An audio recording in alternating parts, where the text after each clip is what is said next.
Senator Ernst. Yes, thank you, Mr. Chair, and congratulations to our nominees for being here today and for your willingness to serve, and we thank your families as well. Mr. Planky, I'm going to start with you. We have behind me a chart, and it's quite lovely here, but it is something symbolic, but it is important. The blue outer ring and the inner red ring represent the unity with DHS and the commitment to cut through government red tape. However, federal agencies have been tied up in knots with outdated technology and many bureaucratic hurdles. Currently, the federal government maintains over 10,000 unique forms and processes approximately 125 billion forms annually.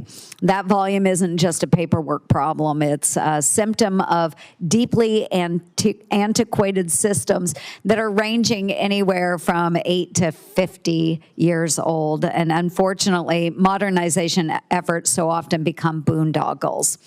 Take the Bureau of Land Management's attempt to modernize its oil and gas activity tracking, which ballooned to 3 times the projected cost. It was 4 years late, and it added 565,000 labor hours, resulting in $19 million of productivity losses. Outdated technology also leaves the federal government dangerously exposed. So, Mr. Planky, as CISA successfully assists state and local critical infrastructure to meet current cybersecurity protections, what will you do to ensure the federal government isn't falling behind while helping others catch up?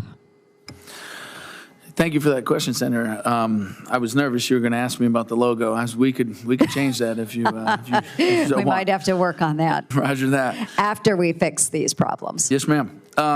So, Senator, one of the ways I like to attack the problem as somebody who has worked in private industry from startups to Fortune 10 companies, I think too often we love to focus on how we fix a problem, and basically when you're fixing something in the private sector business, you're stopping the bleeding, right? You stop the decremental decrease of what you're trying to process. The problem is you really actually need to grow or change the service, right? You need to make a shift in what you do and change the way that you approach the problem set to deliver something better, in this case for the taxpayer. And when you focus on fix, all you're doing is stopping the bleeding. And so what I'd like to focus on, and what I've done in my technical experience, is wholesale changes. So instead of investing more in bad processes and policies or making small adjustment micro changes in a process that is outdated to begin with, we will invest in wholesale changes and moves forward to deliver better outcomes for the American taxpayer. That's outstanding. I appreciate that.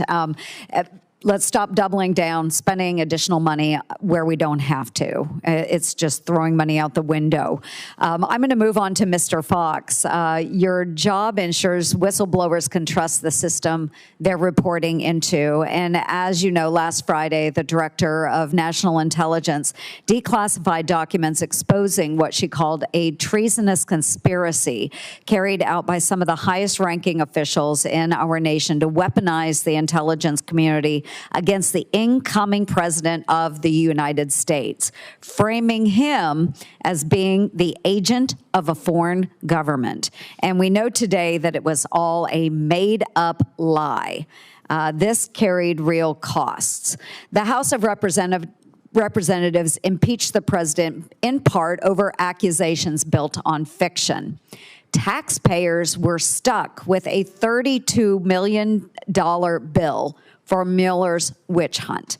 Trust in our intelligence apparatus was undermined, and despite all of this, the American people saw through the lies and reelected President Trump last November.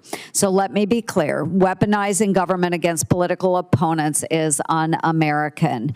So, Mr. Fox, will you commit to turning over every rock, regardless of how uncomfortable or embarrassing the truth may be for the intelligence community?